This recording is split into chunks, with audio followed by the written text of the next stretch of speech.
I attended the wedding and gave a toast about the importance of good legal counsel and even better prenuptial agreements.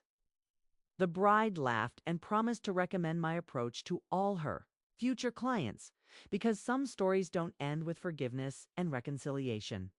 Some stories end with a woman who was smart enough to protect herself, patient enough to gather evidence, and strong enough to enforce the consequences that her cheating husband had agreed to, but forgotten about.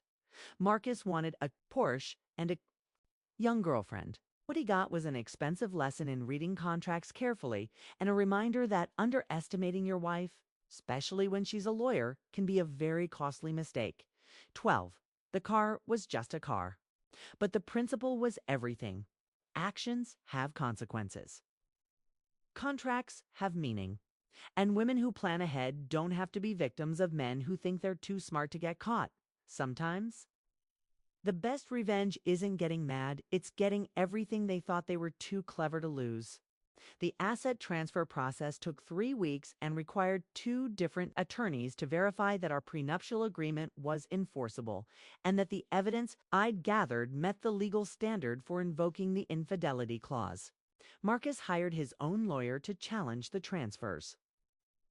But the documentation was too thorough and the prenup language too clear for any successful appeal. The Porsche title was transferred to my name on a Thursday afternoon in late March. I drove to the DMV in Marcus's former car, enjoying the irony of using his midlife crisis purchase to complete the legal process that would make it officially mine. The vehicle registration clerk seemed amused by the unusual circumstances. So your husband bought this car and now you're taking ownership because of a prenup clause? She asked, processing the paperwork. My ex-husband bought this car to impress his girlfriend, I corrected. The prenup just made sure he couldn't use marital assets to fund his affair without consequences.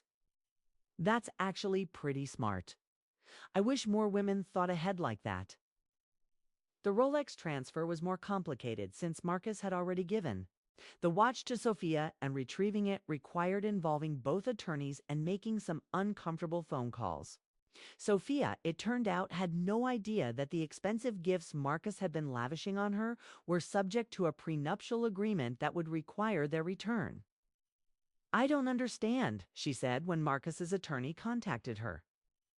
Marcus gave me this watch as a gift. How can his wife claim it belongs to her? The legal explanation was complex, but the practical reality was simple. Marcus had used funds that were subject to our prenup's infidelity clause to purchase gifts for his mistress. Those gifts were now legally mine, regardless of who was currently in possession of them. Sophia returned the watch voluntarily once she understood the legal implications, apparently having no desire to be involved in a court battle over stolen property. I suspected she was also beginning to realize that Marcus wasn't the wealthy, available man he'd pretended to be. The most satisfying moment came when I received the final accounting of all transferred assets. The Porsche, the Rolex, reimbursement for the hotel stays and restaurant bills, and even the expensive cologne and designer clothes Marcus had bought to enhance his appeal to younger women. The total value was $247,000, nearly $250,000 that Marcus had spent trying to impress his mistress. All of which now belonged to me. I sold most of it immediately. The Porsche went to a luxury car dealer who specialized in high-end sports cars. The Rolex went to a watch collector who'd been looking for that exact model for years. The designer clothes and accessories went to a consignment shop that catered to wealthy women looking for discounted luxury items. The only thing I kept was a bottle of the expensive cologne Marcus had bought. Not because I liked the scent, but because I wanted a reminder of how much his vanity had cost him. With the proceeds from selling Marcus's affair assets, I did something he'd never expected.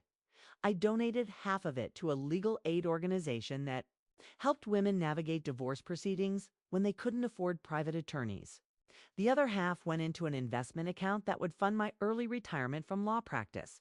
Marcus had spent nearly $250,000 trying to recapture his youth with a woman half his age. I'd turned his midlife crisis into my financial independence, The divorce itself was surprisingly straightforward. Since we had a prenup that clearly delineated separate property, and since Marcus had already lost the assets he'd acquired during his affair, there wasn't much left to fight about. He kept his business and his remaining accounts. I kept the house and my practice, and we both walked away with our separate property intact. Well, mostly intact. Marcus walked away significantly poorer than he'd been before. He decided that marriage. Vows were optional. 6 months after the divorce was finalized, I ran into Sophia at a coffee shop downtown. She looked younger than I'd expected from the surveillance photos, tired in the way that suggested her relationship with Marcus hadn't survived the legal complications of his divorce. "You're Alina," she said when she recognized me. "Marcus's ex-wife." "I am. How are you doing, Sophia?" "Learning some hard lessons about married men who claim to be separated," she said with a rueful smile. I wanted to apologize for my part in what happened. "I know that doesn't change anything, but I am sorry. I appreciate that. For what it's worth, I don't blame you entirely." Marcus lied to both of us, just in different ways. He told me he was getting divorced, that you two had been separated for months and were just working out the paperwork. That's what they all say. Trust me, I've heard that story from dozens of cheating husbands over the years. "You're a divorce attorney?" I was. I'm semi-retired now, thanks to the settlement from my own divorce. Sophia laughed, a sound with no humor in it. "So Marcus's affair basically funded your retirement?" "In a roundabout way, yes. He spent $250,000 trying to impress you. And our prenup made sure that money came back to me when I caught him." $250,000? Sophia's eyes widened. "He spent that much on me? Cars, jewelry, hotels, restaurants, clothes. It adds up quickly when you're trying to maintain the lifestyle of a successful older man impressing a younger woman. I had no idea. I mean, I knew he was spending money, but I thought it was just normal dating expenses. Sophia, can I give you some advice?" As someone who's seen this pattern hundreds of times, she nodded. "If a man tells you he's separated but not divorced, he's lying. He buys you expensive gifts early in the relationship. He's trying to buy your affection rather than earn it. And if he's willing to cheat on his wife with you, he'll eventually be willing to cheat on you with someone else. I'm learning that the hard way. Marcus and I broke up 2 months ago when I found out he was also seeing his real estate agent. I wasn't surprised. Men who cheat rarely limit themselves to one affair. And Marcus had clearly developed a taste for younger women who were impressed by his wealth and status. I'm sorry that happened to you. Don't be. Like you said, I should have known better. A man who cheats on his wife isn't going to be faithful to his girlfriend." As I drove home that day in my sensible Honda Civic, having sold the Porsche, for practical reasons I reflected on the strange justice of the situation. Marcus had thought he was smart enough to have an affair without consequences. He'd forgotten that his wife was smarter, more prepared, and had better lawyers. The prenup's infidelity clause had seemed like paranoid overkill when we'd negotiated it 5 years earlier. Marcus's attorney had called it punitive and unrealistic. Marcus himself had joked about being contractually obligated to be faithful. But contracts exist precisely because people don't always do what they promise to do. The infidelity clause wasn't paranoid, it was realistic. It was insurance against exactly the kind of behavior that Marcus had ultimately engaged in. Some women discover their husband's affairs and fight for half of everything in a bitter divorce. Others try to work things out and end up betrayed again. I took a different approach. I made sure that if my husband ever cheated, it would cost him more than he could afford to lose. Marcus learned that lesson the hard way. His Porsche 911 Turbo S, purchased to impress a woman half his age, became my retirement fund. His expensive gifts to his mistress became donations to help other women protect themselves from unfaithful husbands. His midlife crisis became my financial independence. The best part. It was all completely legal, thoroughly documented, and contractually binding. Marcus had signed away his right to cheat without consequences, and when he chose to break his marriage vows, he discovered that some promises are enforced by more than just moral obligation. A year later, I received a wedding invitation in the mail. Not from Marcus, he was apparently still working his way through the younger women of our city's professional scene. The invitation was from my attorney, who was marrying a wonderful man she'd met during my divorce proceedings. Thank you for the referral, she wrote in a note attached to the invitation. Your case reminded me why I love family law. Sometimes we actually get to see justice served. The $15,000 Rolex he'd bought for himself, but which appeared in photos on Sophia's Instagram account. The $8,000 weekend trip to Napa that he'd claimed was a solo retreat, but which hotel records showed was occupied by two people. Even the expensive cologne and designer clothes he'd been buying to update his image. All of it could be considered assets acquired to facilitate his affair. Marcus had been so confident in his ability to keep his infidelity secret that he'd been careless with the evidence. He'd used credit cards that I had access to, made purchases that left paper trails, and failed to consider that his wife was a lawyer who specialized in exactly this type of financial investigation. Now, as I watched him stumble toward our front door, reeking of perfume that wasn't mine, and trying to act like he'd been working late at the office, I felt a cold satisfaction settle over me. Marcus had forgotten about our prenup's cheating clause, but I hadn't. And he was about to get a very expensive reminder of why you should always read the fine print. If you're wondering how I turned the tables on my cheating husband, make sure you're following for part 2, because this is where his expensive mistake becomes my legal victory. I pretended to be asleep when Marcus slipped into bed beside me, but I was wide awake, thinking about the conversation we'd be having in the morning. I'd already scheduled a meeting with my attorney for later in the week, and I'd prepared all the documentation I'd need to invoke the cheating clause. Marcus had bought himself a Porsche to impress his mistress. What he'd actually bought was a very expensive lesson in the importance of VEEE. If you're using like a scanner of VEEE, if you're using like a scanner app and it's like, you're gonna die, like, look at this, look at this, and we all know, look at this, and we all know I've been exploring. I've been exploring with EEE at Desist. What I've said with TEHL/MAEF. I've said BEE, reading contracts carefully. Some men never learn that the women they underestimate are often the ones who end up owning their most prized possessions. Marcus was about to become one of those men. The next morning, I woke up early and made coffee, sitting at our kitchen table with the private investigator's report spread out in front of me like evidence in a trial. Marcus came downstairs at his usual time, looking slightly hungover, but trying to maintain his normal routine. "Morning, beautiful," he said, kissing the top of my head with the casual affection of a man who thought he was getting away with betraying his wife. "You're up early." "Couldn't sleep," I replied, not looking up from the papers. "Been thinking about our prenup." Marcus froze with his coffee mug halfway to his lips. "Our prenup? Why?"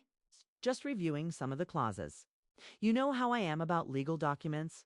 I like to make sure I understand all the implications. Alina, that's ancient history. We signed that thing 5 years ago. Why are you thinking about it now?" I looked up at him for the first time, studying his face as he tried to appear casual while clearly panicking internally. "I'm thinking about it because I'm wondering if you remember what you signed." Of course I remember. It was pretty standard stuff. Separate property, spousal support limitations, asset protection.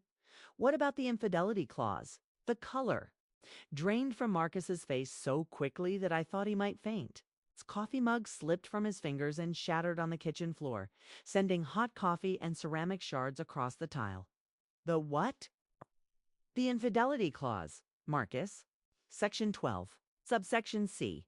The one that transfers ownership of any assets acquired through funds used to facilitate adultery to the innocent spouse upon proof of the affair." Marcus stared at me like I was speaking a foreign language. "Alina, Don't know what you're talking about, really? Because I have a copy of our prenup right here, and I can read it to you if you'd like. I pulled out the document and flipped to the relevant page. Any assets acquired during the marriage through the use of funds that can be demonstrated to. I've been used in furtherance of an extramarital affair shall automatically transfer to the innocent party upon presentation of clear and convincing evidence of adultery. Alina, why are you bringing this up? Are you accusing me of something? I stood up and walked to the counter, pulling out a manila envelope that contained copies of all the evidence I'd gathered. I'm not accusing you of anything, Marcus. I'm informing you that I have clear and convincing evidence of your affair with Sophia Martinez, and I'm invoking the infidelity clause of our prenuptial agreement. I spread the photographs across the kitchen table like playing cards. Marcus. And Sophia kissing in his Porsche. Marcus and Sophia entering the Ritz-Carlton together. Marcus and Sophia shopping for jewelry that I'd never received. Where did you get these? He whispered. I hired a private investigator 6 weeks ago when your behavior became too obvious to ignore. Did you really think I wouldn't notice the late nights, the new clothes, the sudden interest in expensive cologne? Marcus slumped into a chair, staring at the evidence of his betrayal spread across our breakfast table. Alina, I can explain. I don't need you to explain. Marcus, I need you to understand the legal implications of what you've done. I pulled out a financial summary that my investigator had prepared, showing every purchase Marcus had made that could be connected to his affair. The Porsche 911 Turbo S, purchased for $180,000 using funds from your business account. Hotel charges totaling $12,000 for rooms you shared with your mistress. Restaurant charges of $8,000 for romantic dinners you never took me to. Jewelry purchases of $15,000 for gifts that never came home. Alina, please. The total value of assets acquired in furtherance of your affair is approximately $215,000 under the terms of our prenuptial agreement. Ownership of these assets transfers to me immediately upon presentation of evidence of adultery. Marcus looked like he was going to be sick. You can't be serious. You're going to take my car. I'm not taking your car, Marcus. According to our legally binding prenuptial agreement, it's already my car. You just forgot to read the fine print. This is insane. No court would enforce something this extreme. Actually, courts enforce prenuptial agreements all the time, especially when they're clearly written and voluntarily signed by both parties. You had your own attorney review this document, Marcus. You can't claim you didn't understand what you were signing. I never thought. I mean, I didn't think this would ever be relevant. You didn't think you'd ever cheat on me, or you didn't think you'd ever get caught. Marcus ran his hands through his hair, a gesture that used to make me want to comfort him, but now just looked pathetic. Lena, I made a mistake. A huge mistake. But taking everything I've worked for isn't going to solve anything. You're right, that it won't solve anything. But it will enforce the consequences you agreed to when you signed our prenup. Actions have consequences, Marcus, even for successful real estate developers who think they're too smart to get caught. What do you want from me? What will it take to make this go away? I want you to understand that our marriage is over, and I want you to comply with the terms of the agreement you signed. The Porsche title will be transferred to my name along with ownership of the other assets acquired during your affair. And then what? We get divorced and you take half of everything else too. Actually, under our prenup, I'm not entitled to half of your separate property. But the assets you used to facilitate your affair, those are mine now. Marcus was quiet for a long moment, staring at the photographs of himself with Sophia. Long have you known, I've suspected for months. Had proof for 6 weeks. Why didn't you confront me sooner? 'Cause I wanted to make sure I had all the evidence I needed to enforce our prenup. I'm a lawyer, Marcus. I don't make accusations I can't prove. Elena, I'm sorry. I know that doesn't mean much now, but I am genuinely sorry. Sophia, ... She made me feel young again, made me feel like I was still attractive and successful, and Marcus, I don't need to hear about your midlife crisis or your reasons for betraying our marriage. I need you to sign the asset transfer documents and move out of our house. Move out, Eilina. This is my house too. Actually, it's not. The house is in my name, only purchased with my separate funds before our marriage. You've been living here as my spouse, but you don't have any ownership interest in the property. The look of shock on Marcus's face told me he'd forgotten that detail too. He'd been so focused on protecting his own assets in our prenup that he'd failed to consider how thoroughly I'd protected mine. You planned this, he said slowly. You planned all of this from the beginning. I plan to protect myself from exactly the kind of behavior you've been engaging in.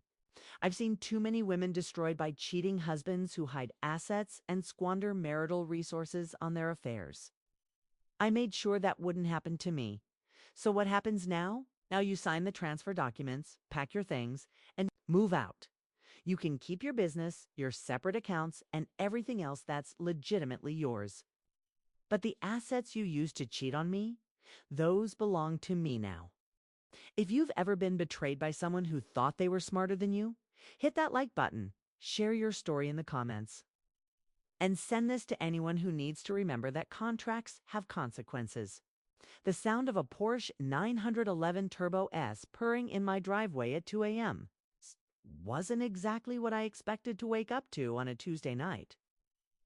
I peered through the bedroom curtains and watched my husband Marcus stumble out of his brand new $180,000 sports car, clearly trying to be quiet but failing miserably in his expensive Italian shoes. He'd been working late again. It's the third time this week, the seventh time this month. But Marcus had never been good at lying, and the lipstick on his collar that wasn't my shade of red told a story that is fumbled. Excuses couldn't cover. What Marcus didn't know, what he'd apparently forgotten in his midlife crisis haze of sports cars and 25-year-old secretaries, was that our prenuptial agreement contained a very specific clause about infidelity, a clause that I'd insisted on and that his lawyer had reluctantly agreed to. Thinking it would never come into play, the cheating clause, as I'd privately called it, was simple and brutal. Any assets acquired during the marriage through funds that could be traced to the cheating spouse would automatically transfer to the innocent party upon proof of adultery. It was my insurance policy against exactly the kind of behavior Marcus was now exhibiting. I'd been a divorce attorney for 15 years before I married Marcus. I'd seen too many women destroyed financially by cheating husbands who'd hidden assets, made major purchases with mistresses, or simply squandered marital resources on their affairs. I'd sworn that would never happen to me. Marcus had laughed when I'd proposed the clause.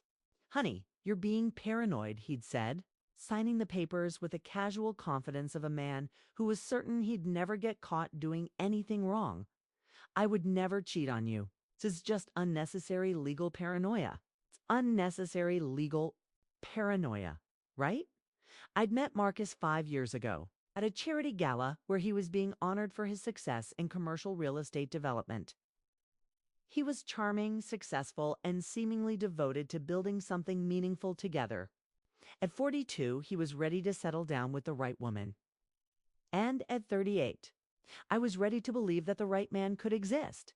Our courtship had been a whirlwind of expensive dinners, weekend trips to wine country, and long conversations about our shared dreams of building a life together. Marcus had been attentive, romantic, seemingly genuine in his desire for a committed partnership. The prenup negotiations had been the only bump in our otherwise smooth path to marriage. Marcus's lawyer had pushed back hard against my proposed infidelity clause, calling it punitive and unrealistic. Mrs. Chen, his attorney, had said during one particularly tense meeting, "This clause essentially creates a financial death penalty for adultery. It's extremely unusual and could be seen as unconscionable by a court. It's only unconscionable if my client plans to commit adultery." I'd replied coolly, "If he's as committed to fidelity as he claims, then this clause will never be relevant." Marcus had ultimately agreed, partly because he was confident in his own moral character and partly because he was eager to move past the legal negotiations and get to the wedding. He'd signed the papers with a flourish, joking that he was probably the only groom in history who was contractually obligated to be faithful. If only he'd remembered that joke. The first 3 years of our marriage had been everything I'd hoped for. Marcus was attentive, successful, and seemingly content with our life together. We'd bought a beautiful house in an exclusive neighborhood, traveled extensively, and talked seriously about starting a family. But something had shifted in year 4. Marcus became restless, distracted, suddenly obsessed with his appearance and fitness in a way that seemed less about health and more about impressing someone. He started working later, traveling more frequently, and developing a sudden interest in expensive toys, watches, cars, gadgets that he'd never cared about before. The Porsche had appeared 6 weeks ago, purchased, Marcus claimed, as a reward for closing a particularly lucrative deal. "I've worked hard for this, Alina," he'd said, running his hands over the pristine silver paint. "I deserve to enjoy the fruits of my success." I'd said nothing at the time, but I'd made a mental note to review our financial statements. The Porsche had been purchased with funds from Marcus's business account, money that was technically his separate property under our prenup, but which could become marital property if it was used for purposes that benefited the marriage or if it was commingled with our joint assets. More importantly, if Marcus was using his resources to impress another woman, that Porsche could be considered an asset acquired in furtherance of an extramarital affair. The evidence had been building for weeks. Late-night phone calls that he'd taken his office with the door closed. Mysterious charges on his credit cards for restaurants I'd never been to. Hotels in cities where he claimed to be working alone and jewelry purchases that never resulted.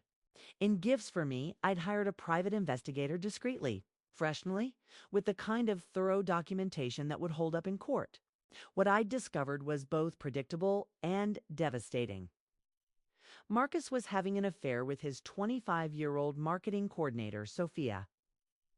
They'd been meeting regularly for 3 months, staying at expensive hotels, dining at romantic restaurants, and yes, taking rides in his new Porsche. The photos were damning.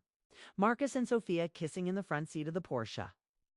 Marcus and Sophia entering a hotel together while he was supposedly at a business conference.